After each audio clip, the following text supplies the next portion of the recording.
శ్రీమాత్రే నమ. జయ గురు దత్తాత్రేయ నమ. ఈ వీడియోలో మనం సింహరాశి వారికి జనవరి 18వ తారీఖు నుంచి 24వ తారీఖు మధ్యలో జరిగే వార ఫలాలు పరిశీలించినప్పుడు మరి సింహరాశి వారికి ఈ వార ప్రారంభంలో అంటే ఈ వారం అంతా కూడా 4 గ్రహాలు 6వ స్థానంలో సంచరించడం జరుగుతుంది. అంటే 6వ స్థానం అన్నది శత్రువులు, రోగాలు, రుణాలు, దీంతో పాటుగా విజయస్థానం అని కూడా ఇదే స్థానాన్ని పిలవడం జరుగుతూ ఉంటుంది. ఒక వృత్తిలో విజయం సాధించాలన్నా, ఒక పోటీలో నెగ్గాలన్నా, ఒక ఎలక్షన్లో విజయం సాధించాలన్నా ఆ జాతకుడి యొక్క 6వ స్థానం బలంగా ఉండాలి. అయితే ప్రస్తుతం ఈ 6వ స్థానంలో రాశ్యాధిపతిగా ఉన్నటువంటి రవి 6వ స్థాన సంచారం వలన జాతకుడిపై ఉన్నటువంటి వివిధ అభియోగాలు, నిందలు, అపవాదులు ఏవైనా ఉంటే అవి సంపూర్ణంగా పరిష్కారం అవ్వడం జరుగుతూ ఉంటుంది. దాంతోపాటుగా కుజుడు ఈ రాశివారికి చతుర్థ భాగ్యాధిపతిగా యోగకారకుడు కుజుడు కూడా 6వ స్థానంలో ఉండడం వలన అన్నదమ్ములతో కానీ భూ సంబంధించిన విభేదాలు ఏవైనా ఉంటే, అటు రాజకీయ రంగంలో మీకు ఏదైనా విభేదాలు ఉన్నప్పుడు అవి సంపూర్ణంగా పరిష్కారం అయి విజయం మీకు లభిస్తూ ఉంటుంది. ఏదైనా కోర్టు కేసులు కానీ, లేదంటే ఏదైనా ఆర్థిక లావాదేవీలు కానీ, ఈ భూ సంబంధించిన వివాదాల్లో అది సెటిల్మెంట్ ద్వారా పరిష్కరించుకోవడం అన్నది జరుగుతూ ఉంటుంది. ఎందుకంటే ఇప్పుడు మీకు గురువు లాభస్థానంలో సంచరిస్తున్నాడు వక్రగమనం వల్ల. దానివల్ల ఏమవుతుందంటే మీకు ఈ సమయంలో మీరు ఎటువంటి విభేదాన్నైనా, వివాదాన్నైనా పరిష్కరించుకుంటే గతంలో మీకు అత్యంత ఆత్మీయులుగా ఉండి మళ్ళా శత్రువులుగా మారి ఇప్పుడు మళ్ళా వారితో మీరు ఒక విధమైనటువంటి సెటిల్మెంట్ ద్వారానో, రాజీ మార్గం ద్వారానో మళ్ళా తిరిగి పోగొట్టుకున్నటువంటి స్నేహాన్ని తిరిగి కలుపుకోవడానికి ఇది చక్కని అవకాశంగా మీరు భావించు. అలాగే మీ యొక్క సక్సెస్ను కూడా మీ శత్రువులు మీకు అభినందించి మీతో వాళ్ళు కలిసి ఏదైనా ఒక వ్యవహారంలో పాల్గొనడం కానీ, మీకు సహకరించడం కానీ జరిగే అవకాశం ఉంది. కాబట్టి సాధ్యమైనంత వరకు గతంలో దూరమైనటువంటి బంధువుల్ని, మిత్రుల్ని తిరిగి కలుసుకుంటారు. గతంలో పోగొట్టుకున్నది ఏదైనా ఒక ఆస్తి కానీ, ఒక పరువు కానీ, లేదంటే ఇంకో విధమైన స్నేహం కానీ తిరిగి దాన్ని సంపాదించే అవకాశం అయితే ఉన్నది. అయితే ఈ సమయంలో స్త్రీలతో, అంటే మీది అక్క చెల్లెలు వరుస అవ్వచ్చు, అధికారంలో ఉన్నటువంటి స్త్రీలు అవ్వచ్చు, లేదంటే మీ యొక్క బాస్ లాంటి అధికార హోదా కలిగినటువంటి స్త్రీలతో తీవ్రమైన విభేదాలు రావడం జరుగుతూ ఉంటుంది. అంటే మీ అభివృద్ధిని వాళ్ళు ఏదో విధంగా ఇబ్బంది పెట్టడం కానీ, మీకు వ్యతిరేకంగా పనిచేయడం కానీ జరుగుతూ ఉంటుంది. సో దానివల్ల ఏంటంటే కొంత విభేదాలు వచ్చినప్పుడు కూడా అంతిమ విజయం మీకే రావడం జరుగుతుంది.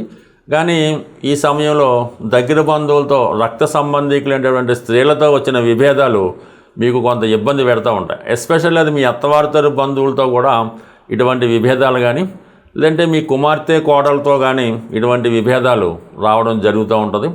ఇది జాగ్రత్తగా పరిష్కరించుకోవడం మంచిది. ఇదే సమయంలో మీరు వ్యక్తిగతంగా స్త్రీ అయి ఉంటే మీరు ఏదైనా ఒక పదవి కోసం పోటీ పడుతున్నా, ఒక ఉద్యోగం కోసం ప్రయత్నం చేస్తున్నా, ఏదైనా ఒక వివాహ సంబంధించిన లావాదేవీలు కోర్టు వ్యవహారాల్లో ఉన్నా అది మీకు అనుకూలంగా రావడం జరుగుతుంటుంది. ముఖ్యంగా ఉద్యోగ ప్రయత్నాలు చాలా వరకు ఫలించే అవకాశం ఉంది.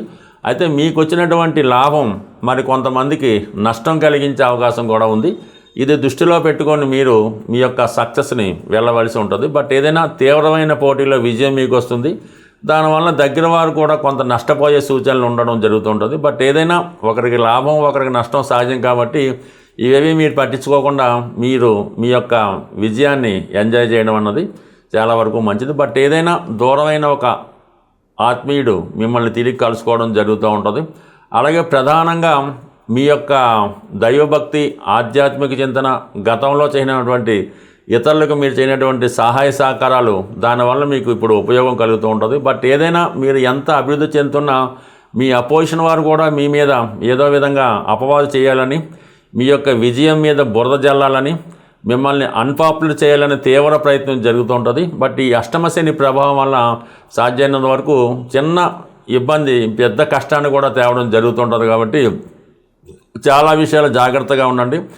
ఎవరికి ఏ ప్రామిస్ చేసినా అది సకాలంలో ఇచ్చేలాగా ప్రామిస్ చేయాలి తప్ప తర్వాత చేద్దాం అనడం కానీ ఏదో కారణాల వల్ల మర్చిపోతే అది తీవ్ర విమర్శలకు దారి చేసే అవకాశం ఉంది. బట్ ఏదైనా ఈ రాశివారు మరి శని యొక్క అనుగ్రహం కోసం శనిగ్రహానికి పరిహారం చేసుకుంటే మిగతా గ్రహాల యొక్క విజయంతో జాతకుడు ఉన్నత శిఖరాలకు అధిరోహించి ప్రతి పని కూడా తనకు అనుకూలంగా మార్చుకునే అవకాశం ఉంటుంది.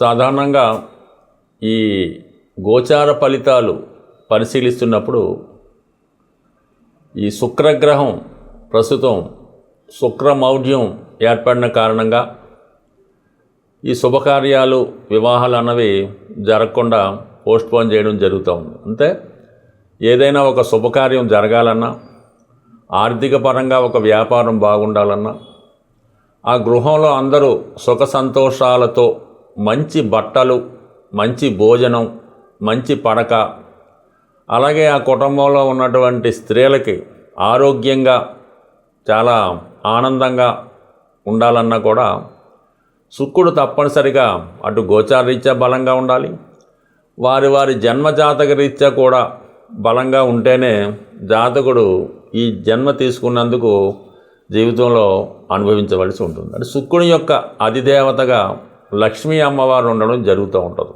అందుకని శుక్రుడికి ఏమాత్రం ఇబ్బంది కలిగినా, అంటే మీ కుటుంబంలో స్త్రీలకి ఎటువంటి ఇబ్బంది కలిగినా లక్ష్మీ అమ్మవారికి ఆగ్రహం కలుగుతూ ఉంటుంది.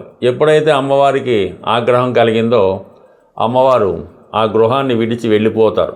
అప్పుడు ఆ గృహంలో ఉన్నటువంటి జ్యేష్ఠాదేవికి కుటుంబ పెద్దరికం రావడం జరుగుతూ ఉంటుంది. అంటే జ్యేష్ఠాదేవికి పెద్దరికం వస్తే ఇంట్లో ఒకళ్ళనొకళ్ళు తిట్టుకోవడం, కొట్టుకోవడం, స్త్రీలు ఎప్పుడూ అనారోగ్యంతో ఉండడం, అలాగే వాళ్ళ యొక్క వేషధారణలో కానీ భాషలో కానీ జుగుప్సకరంగా ఇబ్బందికరంగా ఉండడం జరుగుతూ ఉంటుంది. అందువల్ల ఎప్పుడూ కూడా ఈ శుక్రమౌఢ్యం మనకి ఫిబ్రవరి 14 వరకు ఉంటుంది. కాబట్టి అప్పటి వరకు ప్రతి ఒక్కరికి కూడా ఆర్థిక పరంగా మనీ టైట్ ఏర్పడుతూ ఉంటుంది. అంటే ₹1,00,000 వచ్చేవాడికి ₹1,00,000 ఇబ్బంది, 1,00,000 వచ్చేవాడికి 1,00,000 ఇబ్బంది, 10,000 వచ్చేవాడికి 10,000 ఇబ్బంది రావడం జరుగుతూ ఉంటుంది.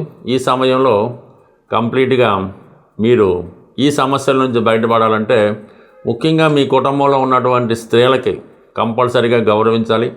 వారికి ఎటువంటి ఇబ్బంది కలగకుండా, అంటే ఎప్పుడు వాళ్ళకి దుఃఖం కలగకుండా చూసుకోవాలి. పొరపాటుని మీ కుటుంబంలో ఏ స్త్రీ అయినా, తల్లి అయినా, భార్య అయినా, కూతురైనా కంటనీరు పెట్టుకుంటే ఆ కుటుంబంలో 6 నెలల దాకా అనావృష్టి తాండవిస్తూ ఉంటుంది. అంటే ఒక్కసారి దుఃఖపడిందంటే ఆ కుటుంబంలో 6 నెలల దాకా వివిధ రకాలుగా ఇబ్బందులు కలగడం జరుగుతుంటాయి. కాబట్టి ఈ విషయంలో చాలా జాగ్రత్తగా ఉండవలసి ఉంటుంది. దాని తర్వాత ప్రధానంగా ఇప్పుడు సంక్రాంతి కాబట్టి పుట్టింటికి మీ యొక్క ఆడపడుచులు అది రావడం జరుగుతుంటుంది.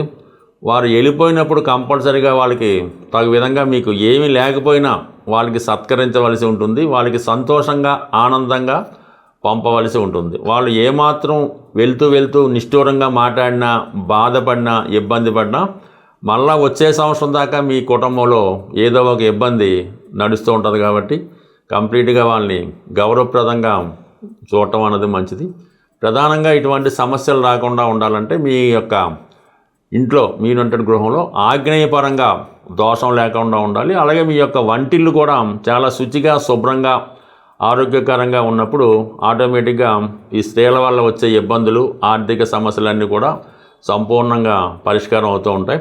అలాగే ఈ వంటగది మెయింటైన్ చేయడానికి కూడా కొన్ని నియమాలు, కొన్ని నిబంధనలు ఉంటాయి.